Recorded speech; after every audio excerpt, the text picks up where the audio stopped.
یہ اللہ نے ہمیں واقعہ کیوں سنایا؟ اس لیے کہ اس میں ہمیں اسباق ملتے ہیں. اسباق یہ ملتے ہیں کہ اللہ تعالیٰ, اس کو کہتے ہیں تکوینی کام, ایک ہوتے ہیں شریعت تشریعی کام.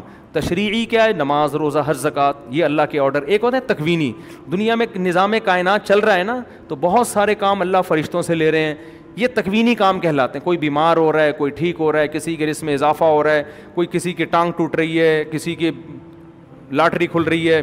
تو اس میں ہمیں یہ بتایا کہ بہت سے خفیہ طریقے سے ایسے تکوینی کام ہو رہے ہوتے ہیں جو ہمیں بظاہر غلط لگتے ہیں, لیکن اس میں ہماری مصلحت ہوتی ہے اگر ہم تقوی اختیار کریں. اب وہ جو کنجوس قوم تھی جنہوں نے مہمانوں کو پوچھا بھی نہیں, دیوار سیدھی ہو گئی, وہ صبح کہہ رہے ہوں گے واہ بھائی واہ زبردست, کوئی فرشتہ دیوار ہماری صحیح کر کے چلا گیا محلے کی.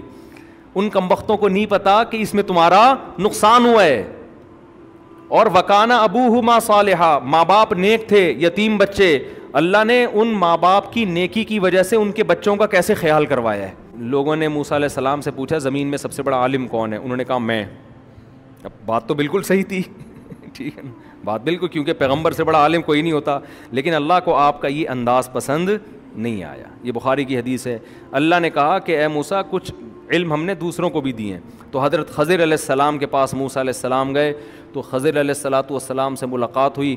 خضر علیہ السلام نے کہا کہ موسیٰ علیہ السلام نے کہا مجھے اللہ نے آپ کے پاس بھیجا ہے. انہوں نے کہا ٹھیک ہے بھیجا ہے, تو اب میرے ساتھ سفر آپ نے جو کرنا ہے اس میں پورے سفر میں آپ نے خاموشی اختیار کرنی ہے, اعتراض نہیں کرنا, کیونکہ اللہ نے بھیجا ہے اور میں بھی اللہ کی طرف سے مامور ہوں, تو میں کوئی کام غیر شرعی نہیں کروں گا. حضرت موسیٰ نے کہا ایگریمنٹ کر لیا, بھائی ٹھیک ہے بھائی ہمارا وعدہ ہے.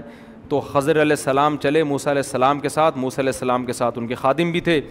تو جب گئے ہیں تو کشتی میں جب بیٹھے ہیں تو کشتی کنارے پہ لگنے والی تھی, اور خضر علیہ السلام نے کشتی کا پھٹا پھاڑ دیا, اس کو عیب دار بنا دیا. موسیٰ علیہ السلام نے فوراً بولا اخرقتها لتغرق اہلها, کشتی کو داغدار کر دیا, اس سے تو لوگ مر سکتے تھے. خضر علیہ السلام نے فرمایا الم اقل لک انک لن تستطیع الم اقل انک لن تستطیع معی صبرا, اے موسیٰ تو میرے ساتھ صبر نہیں کر سکتا, میں نے کہا تھا. حضرت موسیٰ کو ایک دم خیال ہوا بالکل بھائی یہ تو مجھ سے غلطی ہو گئی, اور کہنے لگے کہ مجھ پر زیادہ سختی نہ کریں, اب میں وعدہ کرتا ہوں میں آپ سے سوال نہیں پوچھوں گا. پھر آگے گئے ہیں, لقیہ غلامن, ایک نوجوان لڑکا, خضر علیہ السلام نے اس کو قتل کر دیا. اقتلت نفسا زکیۃ بغیر نفس, ایک پاکیزہ معصوم لڑکے کو آپ نے قتل کر دیا. لقد جئت شیئا نکرا, یہ تو بہت بڑی غلطی کی ہے, چھوٹی موٹی ہوتی میں چپ رہتا. پھٹا پھاڑ دیا تھا, چلو یار وہ کشتی, بندہ مار دیا, بندہ ہی مار دیا آپ نے. علماء کہتے ہیں جو حضرت موسیٰ علیہ السلام بار بار بول رہے تھے نا, بظاہر تو یہ عیب ہے بظاہر, لیکن حقیقت میں یہ خوبی ہے. پیغمبر کی شان ہی یہی ہوتی ہے کہ وہ کوئی بھی چیز ان کو غلط نظر آئے وہ خاموش نہیں ہوتے. مبلغ تو کہاں خاموش ہوتا ہے. تو یہ حضرت موسیٰ کا کمال تھا کہ بھئی غلط بات پہ کیسے خاموش رہوں. پھر انہوں نے کہا الم اقل لک, میں نے کہا نہیں تھا آپ میرے ساتھ صبر نہیں کر سکتے. یہ تو اللہ نے موسیٰ علیہ السلام کو پہلے کہہ دیا تھا کہ میرا نیک بندہ ہے. اگر اللہ نے بتایا نہ ہوتا تو حضرت موسیٰ ان کو ڈیلیٹ کر چکے ہوتے, کہ جب بندہ مارا نا وہ کہتے تو نے یہ بندہ کیسے مارا, میں نے تو ایک مکہ مارا تھا, غلطی سے بندہ مارا تھا, اب میں جان کر بتاتا ہوں. تو موسیٰ علیہ السلام نے کیا کیا, ان کو اعتراض کیا کہ ایک معصوم لڑکے کو آپ نے قتل کر دیا. انہوں نے کہا میں نے کہا تھا کہ آپ میرے ساتھ صبر نہیں کر سکتے. حضرت موسیٰ نے فرمایا ان سألتک عن شیء بعدها فلا تصاحبنی, بس میری سزا یہ ہے کہ اگر اب میں آپ کے کسی کام پہ اعتراض کروں تو آپ کا راستہ الگ میرا راستہ الگ. اپنی سزا خود ہی تجویز کر دی. آگے گئے ہیں, مسافر تھے, ایک بستی میں ٹھہرے, ان لوگوں سے کہا بھئی ہم مسافر لوگ ہیں, تھوڑا سا مسافروں کے لیے اکرام کا انتظام ہو جائے. بستی والے ایک نمبر کے کنجوس لچڑ, ایک حالانکہ مسافروں کی تو ہر آدمی خدمت کرتا ہے نا, مدد کرتا ہے, فخر کرتا ہے. بستی والوں نے کچھ بھی نہیں دیا. ایک دیوار گرنے والی تھی, حضرت خضر علیہ السلام نے اس دیوار کو سیدھا کر دیا.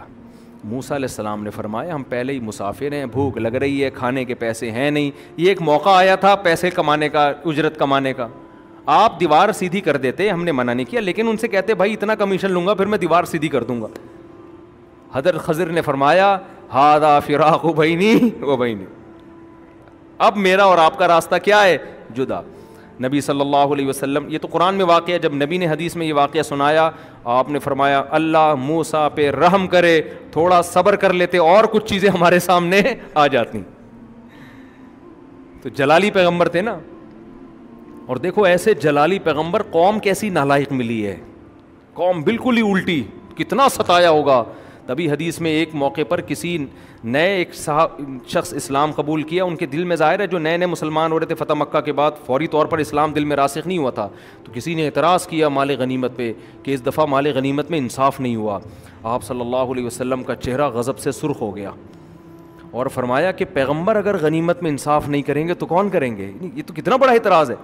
پھر آپ نے فرمایا اللہ موسیٰ پہ رحم کرے، انہیں اس سے زیادہ ستایا گیا اور انہوں نے صبر کیا. یعنی نبی کو ہمارے موسیٰ علیہ السلام کے صبر کی قدر ہوئی کہ ایک اعتراض میرے اوپر، جو مجھ پر ایمان لا چکے انہوں نے کیا تو مجھے کتنی تکلیف ہوئی نا. ایک اعتراض کافر کی طرف سے ہوتا ہے اور ایک مومن کی، تو اپنوں پر تو اعتراض جو کوئی کرے تو اس سے تو بڑی تکلیف. تو آپ صلی اللہ علیہ وسلم کا چہرہ انور سرخ ہوا غضب سے. فرمایا کہ اگر پیغمبر غنیمت میں عدل نہیں کریں گے تو کون کرے گا؟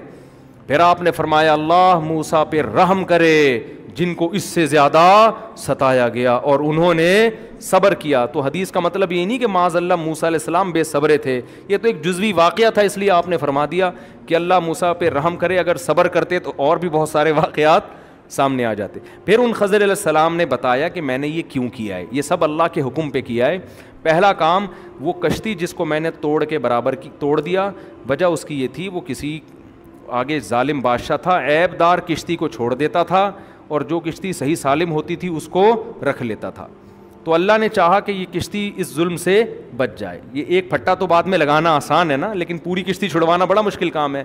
دوسرا کام وہ جو نوجوان کو میں نے قتل کیا، اللہ کے علم میں یہ بات تھی یہ بڑا ہو کر اپنے والدین کا باغی بنے گا. اس کے ماں باپ نیک انسان تھے، اللہ نے ارادہ کیا کہ اس کو موت دے کر اس کے بدلے میں کوئی نیک صالح بیٹا دیں ان کو. تو اللہ کے حکم پر میں نے اس کو قتل کر دیا. اور تیسرا جو دیوار تھی اس کے نیچے یتیم بچوں کا خزانہ تھا، اور وکانہ ابوہما صالحا، ان کے والدین نیک صالح تھے. تو اگر یہ دیوار گر جاتی، محلے کے کنجوس لوگ یہ جنہوں نے ہمیں اکرام بھی نہیں کیا ہمارا، یہ سارے اس کروڑوں روپے کے خزانے کے مالک بن جاتے.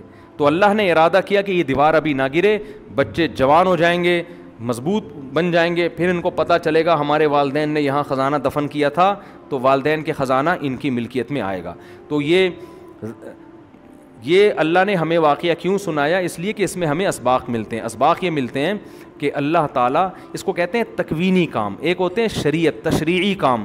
تشریعی کیا ہے؟ نماز، روزہ، حج، زکوٰۃ، یہ اللہ کے آرڈر. ایک ہوتے ہیں تکوینی، دنیا میں نظام کائنات چل رہا ہے نا، تو بہت سارے کام اللہ فرشتوں سے لے رہے ہیں، یہ تکوینی کام کہلاتے ہیں. کوئی بیمار ہو رہا ہے، کوئی ٹھیک ہو رہا ہے، کسی کے رزق میں اضافہ ہو رہا ہے، کوئی کسی کی ٹانگ ٹوٹ رہی ہے، کسی کی لاٹری کھل رہی ہے.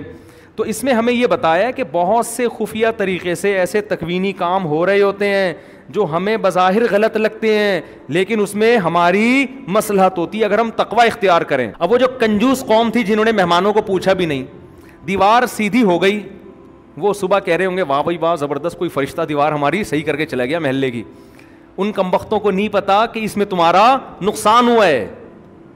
اور وکانہ ابوہما صالحا، ماں باپ نیک تھے، یتیم بچے، اللہ نے ان ماں باپ کی نیکی کی وجہ سے ان کے بچوں کا کیسے خیال کروایا ہے کہ غیب سے اللہ ان کے خزانوں کی حفاظت کر رہا ہے. اس میں ہمیں سبق ملتا ہے آپ اگر نیک ہیں اس کی برکتیں آپ کی اولاد میں ٹرانسفر ہوتی ہیں، سمجھتے ہو؟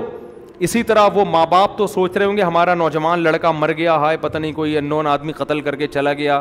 بھائی اچھا سوچو یہ تمہارے حق میں کیا ہوا ہے؟ بہتر ہوا ہے. اب ہمیں نہیں پتا کیا بہتر، لیکن جو ہوا ہے بہتر ہوا ہے. تو اللہ تعالیٰ غیب میں کچھ تکوینی کام کر رہے ہوتے ہیں، وہ اللہ فرشتوں سے بھی لے سکتے ہیں، انسان سے بھی لے سکتے ہیں کام. لیکن اس کا یہ مطلب نہیں ہے کہ آپ کسی انسان کو یہ خضر سمجھنا شروع کر دیں کہ یہ اللہ شاید اس سے بھی کوئی تکوینی کام لے رہا ہو. یہ جو عامل وامل ہیں ان سے بالکل متاثر ہونے کی ضرورت نہیں ہے. اگر آج کوئی بندہ کسی کو قتل کرے اور کہے اللہ کی طرف سے مجھے حکم تھا کہ یہ معصوم جان ہے، تو آپ اس بیس پر وہ رہا نہیں ہو سکتا, اس پہ کیس چلے گا اور پھانسی پہ اس کو لٹکایا جائے, کیونکہ خضر علیہ السلام کے بارے میں تو موسیٰ علیہ السلام کو وحی ہوئی تھی نا, اور وہی دلیل قطعی ہوتی ہے.